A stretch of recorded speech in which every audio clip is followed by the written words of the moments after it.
بسم اللہ الرحمن الرحیم، السلام علیکم۔ میں ہوں عمر انعام۔ اس ویڈیو میں ہم بات کریں گے کہ عمران خان سابق وزیر اعظم پر جو مقدمات کی یلغار کر دی گئی ہے، اس کے اوپر عالمی ادارے، INGOs، international human rights organizations اور دنیا کی تمام بڑا میڈیا، جتنا میڈیا اس وقت روئے زمین پہ موجود ہے، جس کو بڑا میڈیا ہاؤس کہا جاتا ہے، وہ 30 بڑے میڈیا ہاؤسز، تمام کے تمام، کوئی ایک بھی ان میں سے خاموش نہیں ہے۔ وہ سارے کے سارے بول اٹھے ہیں، اور جو خصوصاً دہشت گردی والا تڑکا لگایا گیا ہے سابق وزیر اعظم عمران خان کے خلاف، ابھی ان کی وزارت عظمیٰ کو 4 مہینے ہی گزرے ہیں۔ 4 مہینے میں پہلے وہ لائلسٹ تھے، وہ پیٹریاٹک تھے، وہ پاکستان کے بہت بڑے سمبل تھے، محب وطن۔ یہ پاکستان کا میڈیا بتا رہا تھا، اور یہی ہمارے ادارے دنیا کو جا کے بتا رہے تھے کہ جی یہ خان صاحب آگے، خان صاحب سب ٹھیک کر رہے ہیں، خان صاحب بہت اچھے انسان ہیں، خان صاحب بہت آنیسٹ ہیں، خان صاحب کی پروفائلنگ ایسے کی گئی۔ اور جب یہی ادارے اور یہی پولیٹیکل پارٹیز اب خان صاحب پر مقدمات کی یلغار کر چکے ہیں، اور ان مقدمات پہ زیادہ جذباتی ہو کر شاید فضل الرحمان کی ایڈوائس کے اوپر دہشت گردی کا تڑکا بھی لگایا گیا ہے، تو اس کے اوپر یونائٹڈ نیشنز اس وقت اس روئے زمین کا سب سے پریسٹیجیس، سب سے سپریم ادارہ ہیومن رائٹس کے حوالے سے وہ بھی بول اٹھا ہے۔ اور جو جنرل سیکرٹری ہیں، سیکرٹری جنرل ہیں،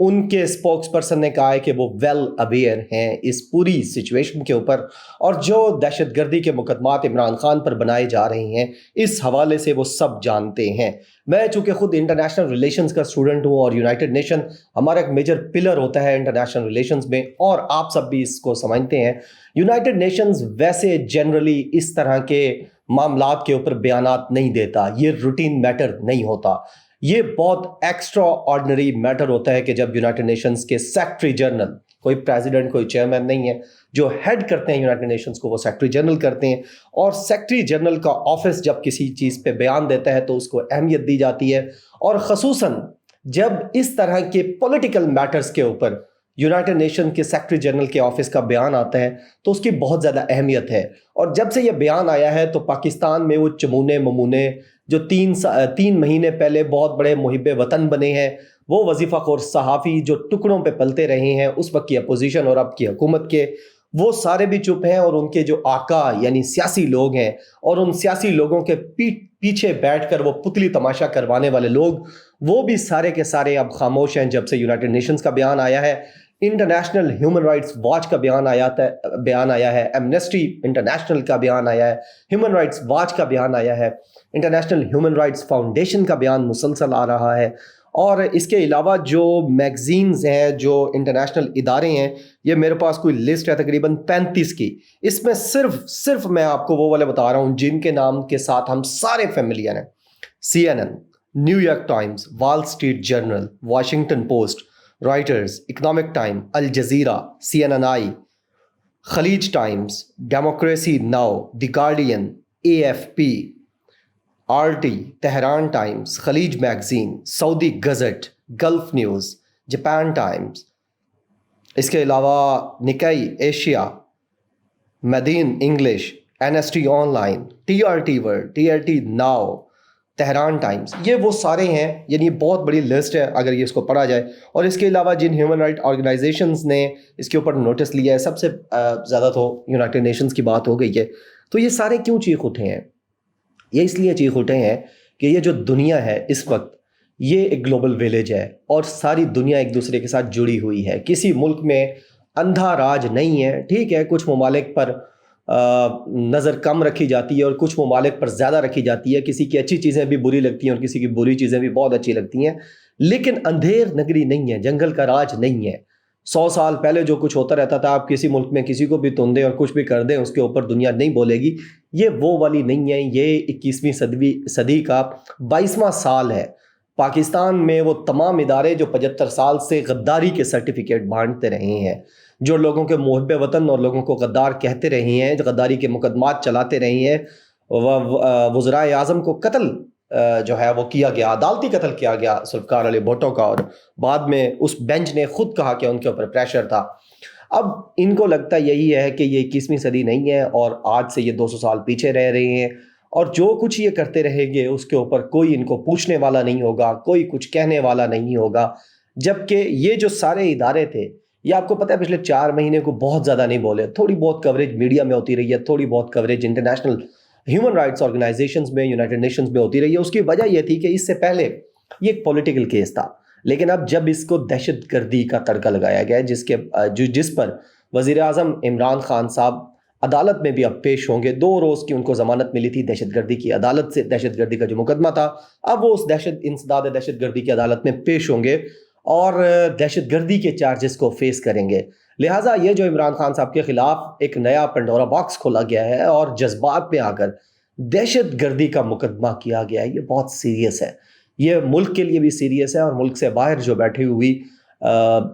نیوٹرل, اصل والے نیوٹرلز ہیں, یعنی وہ ادارے جن کا کوئی لینا دینا آپ کے ساتھ نہیں ہے, وہ کسی ایک کے ساتھ بانڈنگ نہیں ہے, کسی ایک کے وہ لے پالک نہیں ہے, وہ آزادانہ طور پر رپورٹ کرتے ہیں, آزادانہ چیزوں کو مانیٹر کرتے ہیں, ہیومن رائٹس انڈیکس کو دیکھتے رہتے ہیں.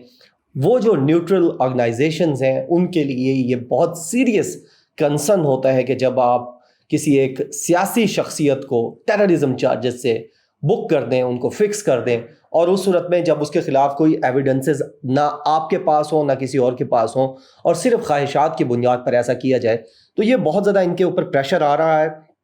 اس کے علاوہ شہباز گل کا مقدمہ بھی بیسیکلی عمران خان کو پریشرائز کرنے کے لیے بنایا گیا تھا. عمران خان صاحب نے راولپنڈی میں, اس سے پہلے F9 پارک میں, اور آج ہری پور میں دوبارہ یہ بات کہی کہ شہباز گل کو پکڑنے کا مقصد, اس پر مقدمات بنانے کا مقصد یہ نہیں تھا, اور نہ اس کا کوئی قصور تھا وہ جو اس نے بیان دیا تھا. ایکچولی یہ پہلے سے ڈیزائن تھا, بائی ڈیزائن یہ سب کچھ کیا جا رہا ہے کہ لوگوں کو خوف کے ذریعے کیسے چپ کرایا جائے گا. جب 2 بندوں کو آپ, ہمارے گاؤں میں بھی یہ ہوتا ہے, ہمارے شہروں میں بھی یہ ہوتا ہے کہ جب 2 بندوں پہ آپ تشدد کرتے ہیں, جو کہ اچھی بات نہیں ہے, کوئی قابل فخر بات نہیں ہے تشدد کرنا آج کے دور میں. جب آپ تشدد کرتے ہیں, ان کا قصہ باہر جاتا ہے, تو بہت سارے لوگ پھر اس وجہ سے بھی چپ ہو جاتے ہیں کہ نہیں جی اسی تے شریف شرفا ہے گئے, ہاں تو ہماری تو فیملیز ہیں, ہمارے بال بچے ہیں, ہم نے ان کا پیٹ پالنا ہے, لہٰذا ہمیں کیا سیاست سے لینا دینا. یہ والا چورن 75 سال سے اس مملکت خداداد میں بیچا جا رہا تھا, اور بیچنے والوں کو لگتا ہے کہ ان کی دکان ابھی بھی چلے گی. 2022 میں بھی ان کا یہ چورن, جو خوف کا چورن ہے, جو زبانوں پر تالے لگانے کا چورن ہے, جو سوالوں پر ہتکڑیاں لگانے کا چورن ہے, یہ بیچا جاتا رہے گا. لیکن اب لوگوں کے پاس فیس بک ہے, ٹویٹر ہے, انسٹاگرام ہے,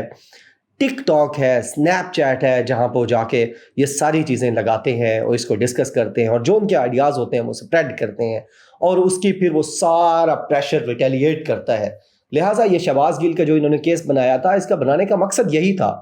کہ جب اسے الیکٹرک کرنٹ لگایا جائے گا اس کے باڈی کے پرائیویٹ پارٹس کے اوپر, اس کے آرگنز کے اوپر, نازک اعضاء کے اوپر, اور جب وہ آگے میڈیا کے سامنے بتائیں گے, تو بہت سارے جو چھوٹے موٹے صحافی ہیں, جو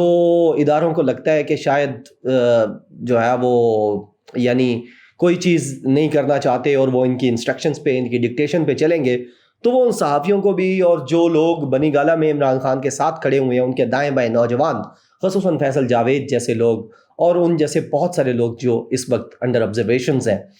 ان سب کو یہ خوف آ جائے گا کہ جو شہباز گل کے ساتھ ہو رہا ہے وہ کہیں ہمارے ساتھ ہی نہ ہو جائے. لیکن اکیلے شہباز گل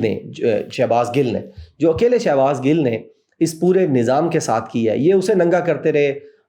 جمیل فاروقی کو انہوں نے ننگا کیا, لیکن بذات خود پورا نظام اور اس پورے نظام کے جتنے بینیفیشریز ہیں, جو بھی اس کے بینیفیشریز ہیں, وہ تمام کے تمام خود ننگے ہو چکے ہیں. تو یہ عمران خان کے خلاف جو مقدمات کی یلغار ہے, اس کے اوپر انٹرنیشنل کیا